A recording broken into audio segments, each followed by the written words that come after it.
আসসালামু আলাইকুম। আমি মৌসুমী। আমার পক্ষ থেকে জানাচ্ছি আপনাদের সবাইকে অনেক অনেক শুভেচ্ছা ও ভালোবাসা। আপনারা সবাই কেমন আছেন? নিশ্চয়ই ভালো। আলহামদুলিল্লাহ আমিও অনেক ভালো আছি।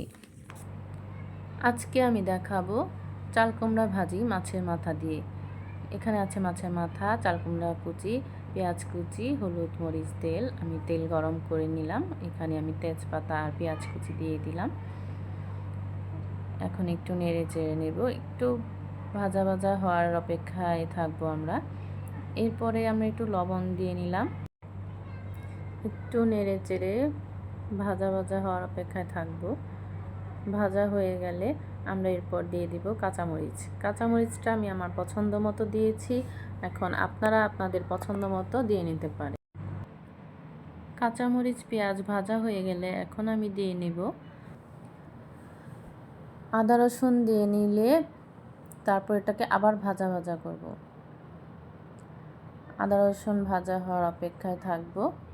আদা রসুনটা ভেজে ভালো করে সুন্দর একটা সেন্ট আসবে।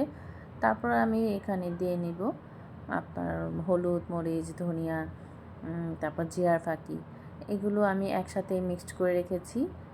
এগুলো সব দিয়ে নিলাম।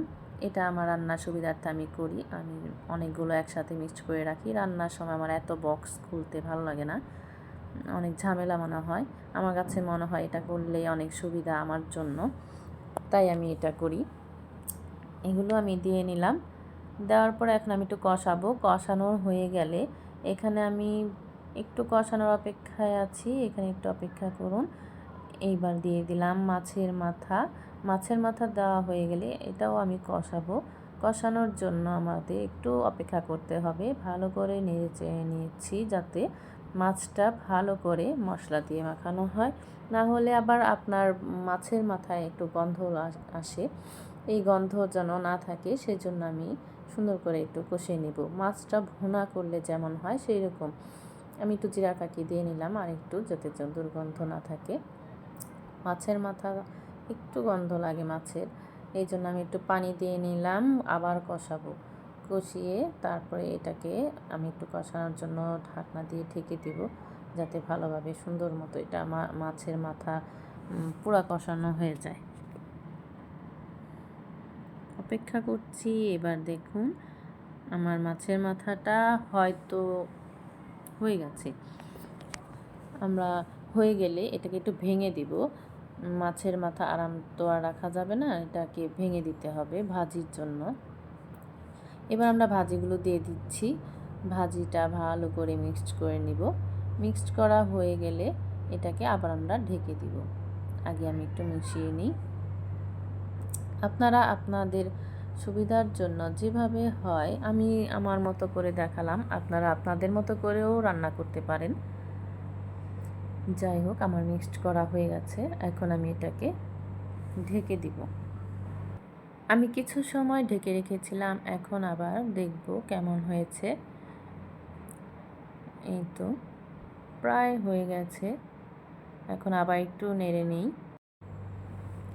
আর বেশি না, আর একটু সময় হলেই হয়ে যাবে। এই তো আমার নাড়াচাড়া হয়ে গেছে, আবার একটু ঢেকে দিলাম। একটু কিছু সময় ঢেকে রেখে আবার আমরা দেখে নেব। পানিটা শুকায়নি, পানিটা আর একটু শুকাবে। পানিটা শুকিয়ে গেলে আমরা এর মধ্যে দিয়ে নেব ধনিয়া পাতা। ধনিয়া পাতা দেওয়ার জন্য আমি একটু অপেক্ষা করছি। আমি একটু ধনিয়া পাতা দিয়ে নিচ্ছি। এখন আমি মিক্সড করব। ধনিয়া পাতাটা মিক্সড করা হয়ে গিয়েছে।